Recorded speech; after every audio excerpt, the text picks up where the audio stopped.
It starts with a moment, a single step toward the edge.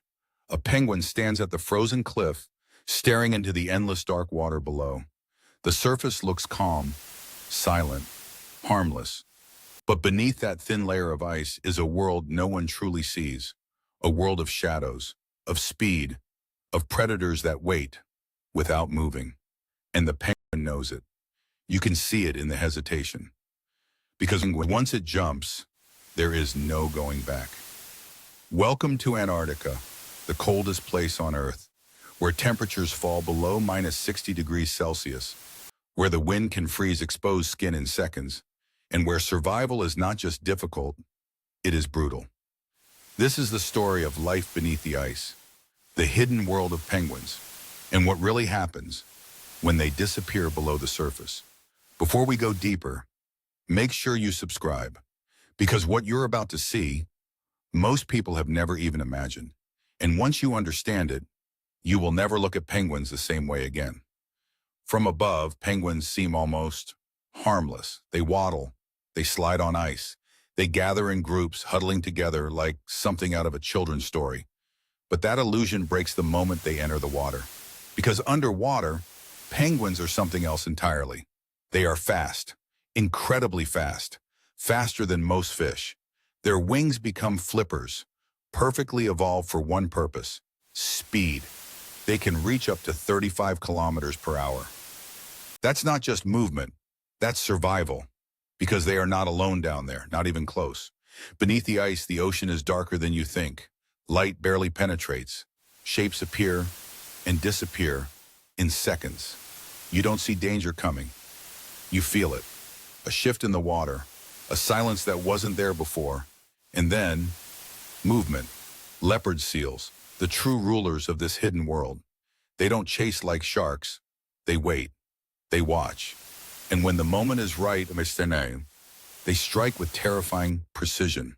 For a penguin, entering the water is not just hunting, it's a gamble. Every dive could be the last, but they still jump again and again because they have no choice.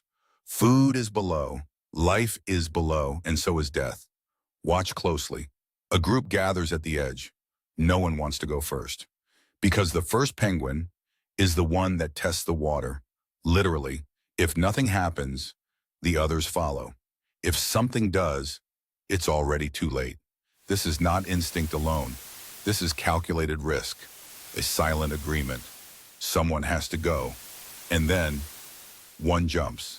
The moment it hits the water, everything changes. No more awkward waddling. No more hesitation. Now it's speed, sharp turns, explosive movement, total awareness. Because now, it's in their world. But even the fastest swimmer can't outrun everything. Sometimes the water erupts, a flash of gray, a violent twist, and then nothing, just silence again, as if nothing ever happened.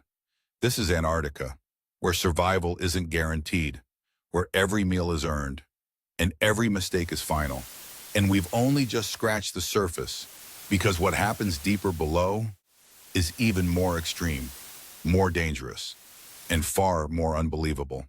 If you're still watching, you're about to see the real truth. Make sure you're subscribed, because in the next part, we go deeper than most cameras ever have, into a world where light disappears and only the strongest survive. To be continued. The surface lies. From above, the ocean looks calm, almost peaceful. But once you go under, everything changes. The light fades first. Just a few meters below the ice, the world turns blue, then darker, then something else entirely. A place where shadows move before you understand what they are, where distance disappears, and direction becomes meaningless. This is where penguins hunt, but it's also where they are hunted. A lone penguin dives, clean entry, no splash. It cuts through the water like a blade, fast, precise, controlled. Its eyes adjust instantly, scanning, tracking. Every movement matters now, because down here, hesitation is death. A school of fish flickers ahead. Thousands of tiny bodies moving as one. The penguin accelerates. This is what it came for: food, energy, survival, and for a moment, it works. The penguin darts through the school, snapping, turning, striking, every movement calculated, every second critical. But something changes. Suddenly, befem, the fish scatter. Not randomly, explosively, as if reacting to something behind. The penguin freezes, just for a fraction of a second. But down here, that's enough. A shadow moves. Not fast, not aggressive, just present. This is how it begins. Leopard seals don't rush. They don't need to, because they already know something the penguin doesn't. You can't outrun what you can't see. The penguin turns. Too late. The water shifts violently. A burst of motion, a blur of muscle and teeth, and suddenly a chase. The penguin explodes forward. Maximum speed, sharp turns, unpredictable movement. Every instinct firing at once. But the seal follows, effortless, almost calm, because it's not chasing randomly, it's predicting, reading every move, every angle, every escape attempt. This isn't a fight, it's a calculation. The penguin zigzags, up, down, sideways, trying to break the pattern, trying to disappear into chaos. But the seal closes distance, slowly, relentlessly, and then, impact. The water erupts into motion, a violent twist. The penguin struggles, desperately. But strength isn't enough. Not here. The seal grabs it. And what happens next is something most people never see. There is no quick end. Leopard seals don't just kill. They play, they shake, they tear, using the water itself as a weapon. And within seconds, it's over. Silence returns. The ocean resets, as if nothing ever happened. But not every hunt ends like this, because penguins are not defenseless, not even close. In groups, they become something else entirely. Watch closely. A cluster forms underwater, tight, coordinated, moving together like a single organism. This is strategy. Predators rely on isolation, confusion, mistakes. But when penguins move as one, they reduce all three. Suddenly the seal hesitates, just slightly, because now it's not chasing one target, it's facing many. And in that moment, the advantage shifts. The group moves, together, upward, toward the light, toward the surface. Because there is only one safe place, one escape, air, the final stretch. The most dangerous part, because this is where predators strike hardest, right before escape. The penguins accelerate everything they have left, and then they break the surface, one by one, exploding out of the water onto the ice. Safe, for now, but the ocean is still there, waiting, because they will have to return again and again and again. If this feels intense, you've only seen the beginning. Subscribe now, because in part 3, we go deeper than ever before, into a place where even predators fear to go, where the ice becomes a trap, and survival depends on something far more dangerous than speed.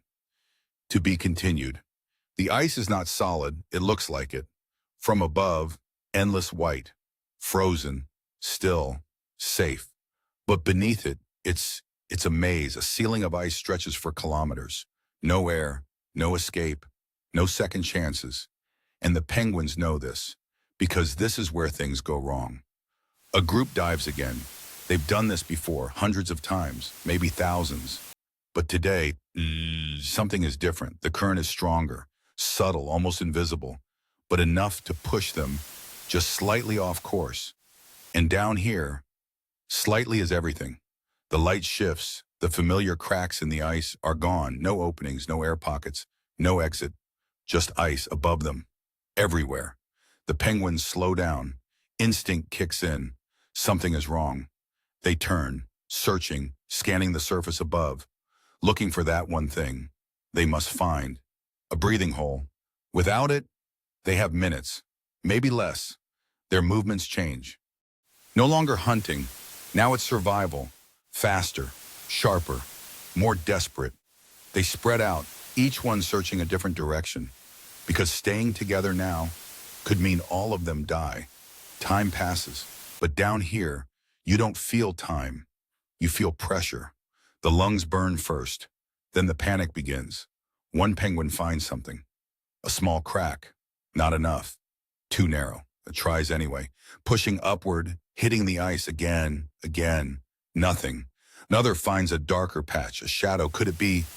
It swims harder, faster. But as it approaches, the truth becomes clear. It's not an opening, it's deeper water. Even darker. Even worse, the group is running out of time.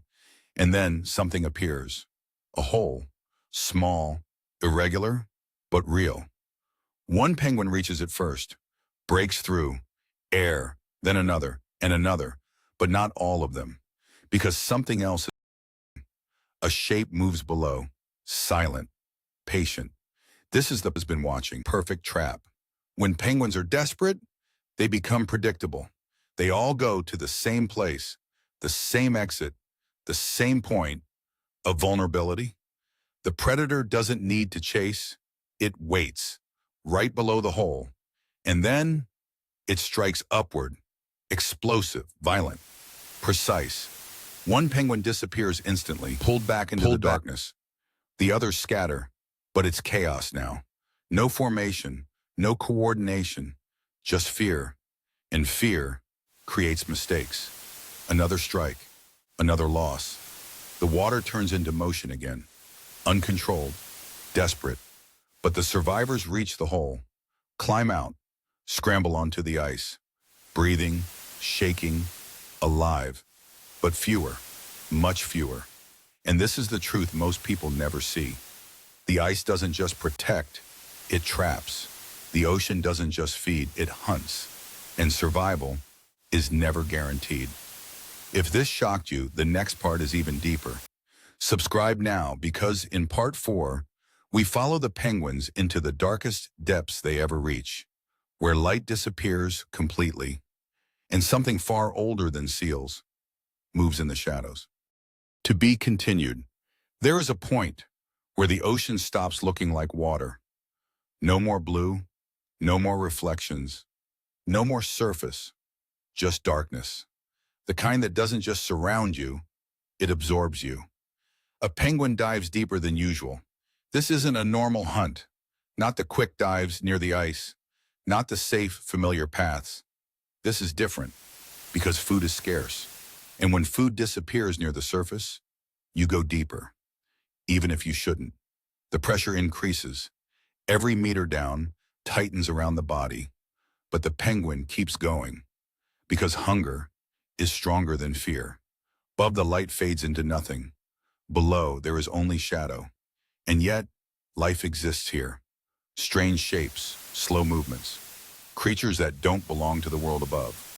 A flicker, not fish, something else. Long, pale, almost invisible. The penguin slows. This is unfamiliar territory. Its instincts are no longer enough, because instincts are built for the known. And this is not known. Something moves behind it, not fast, not aggressive, just present. Again, that feeling, the same one before an attack. The penguin turns, but there is nothing, or at least nothing it can understand. Because down here, predators don't always look like predators. They don't rush, they don't chase, they drift, they wait. They blend into the darkness itself. The penguin changes direction, trying to leave, trying to return to the light. But orientation is gone. Up doesn't feel like up. Down doesn't feel like down. Only movement. And then, a flash. A sudden movement from below. Faster than expected. The penguin reacts instantly. Sharp turn, acceleration. But this is not like the surface, not like seals. This thing doesn't follow in straight lines. It curves, it adapts. It appears and disappears. The chase is silent. No splashes, no warning, just pressure, movement, fear. The penguin pushes harder, using everything it has. Muscles burning, oxygen dropping. The instinct now is clear. Escape. It heads upward. Or at least what it hopes is upward. Seconds feel longer here. Every movement slows. Every decision matters. And then, a faint glow. Light, weak, but real. The surface, the penguin accelerates. One last push, and suddenly it breaks through. Air, cold, sharp, real. It survives. But something changed. Because once you go that deep, you understand something. The ocean is not just a place. It's layers. And the deeper you go, the less you belong. If you think this is extreme, the next part changes everything. Subscribe now because in part 5, we reveal how penguins survive the impossible. Blizzards, starvation, temperatures that should kill them, and the strategy that keeps them alive when nothing else can. To be continued. The ocean is only half the what happens on land is just as brutal. The wind comes first. You don't see it, you hear it. A low, constant roar that never stops. Then the cold, not the kind you feel, the kind that takes control. Temperatures drop below -60 degrees Celsius. Exposed skin freezes in seconds. Breath turns into ice. Movement slows. This is Antarctica, and this is where penguins raise their young.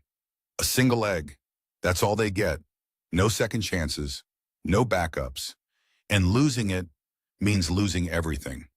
The male stands still, completely still. The egg rests on his feet, balanced carefully, covered by a fold of skin.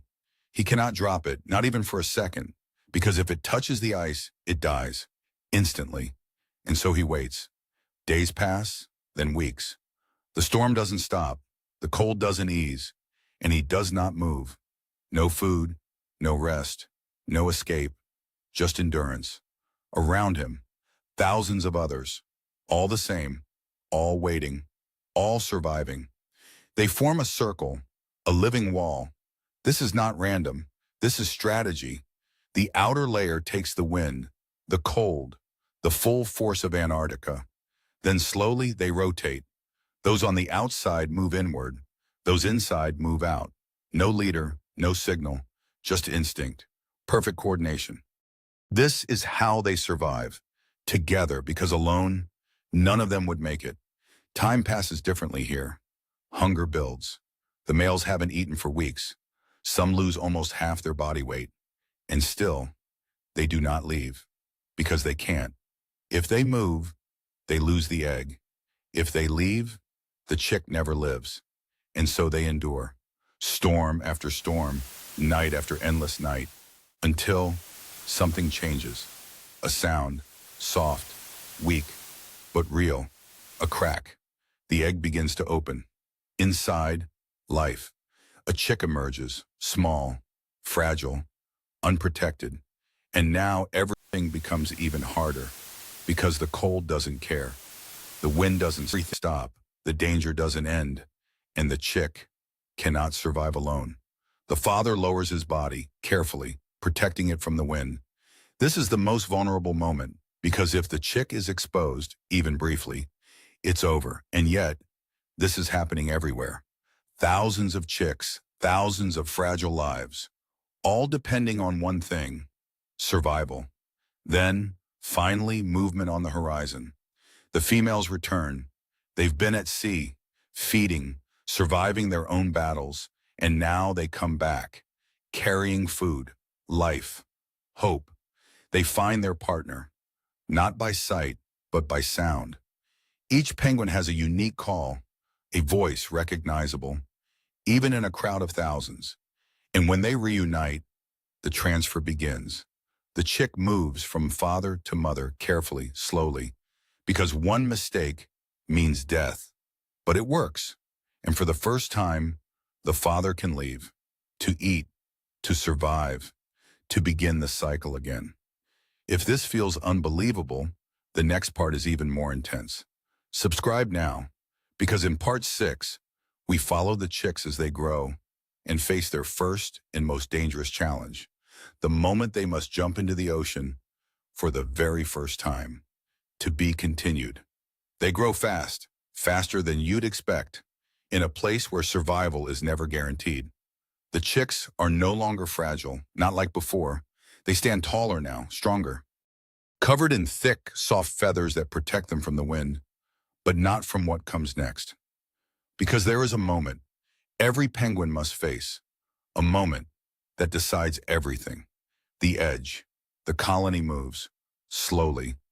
Thousands of penguins walking across the ice. Toward one place. The ocean. For weeks, the chicks have only known land. Safety, protection, warmth in numbers. But that world is ending. Because if they don't enter the water, they don't survive. Food is no longer given. Hunger becomes real. And instinct begins to change. The group reaches the edge. The same place. The same drop. The same dark water below. But this time, everything is different. These penguins have never swum before. They don't know what's waiting below. They don't know how it feels. They don't know if they will survive. And yet, they stand there looking down. Quiet, too quiet. Below the surface, movement, shapes, circling, waiting. Predators know this moment. They always have. Because this is when penguins are weakest. No experience, no speed, no awareness. Just instinct. And instinct is not always enough. The chicks hesitate. Some step forward, then back. Some look at others, waiting, hoping someone else will go first. Because deep down, they feel it, the danger. And then, one moves, just one, a step closer to the edge. It looks down and jumps. No hesitation now, no second thought, just gravity. The fall is short, but it feels like forever. And then, impact, water, cold, violent, real. The body reacts instantly. This is where everything changes. No training, no learning, only instinct. The chick moves, its wings push, its body adjusts, and suddenly, it swims. Not perfectly, not fast, but enough, because it has to be. Others follow, one by one, then many. The ocean fills with movement, chaos, and that's when it begins. The predators strike, from below, from the surface, from nowhere, a blur, a flash, a disappearance. Some don't make it, because this is the test. The first real one, and only those who adapt survive. The chick pushes forward, faster now, learning with every second, turning, dodging, escaping. Because this is no longer fear. This is survival, and something changes again. The weak movements become sharper. The hesitation disappears. The chick is no longer just surviving. It's becoming a penguin. Above the ice, below the endless ocean. And now it belongs to both. If you made it this far, you've seen the journey. But the final truth is still ahead. Subscribe now, because in part 7, we reveal what this entire story really means. The cycle, the survival, and why penguins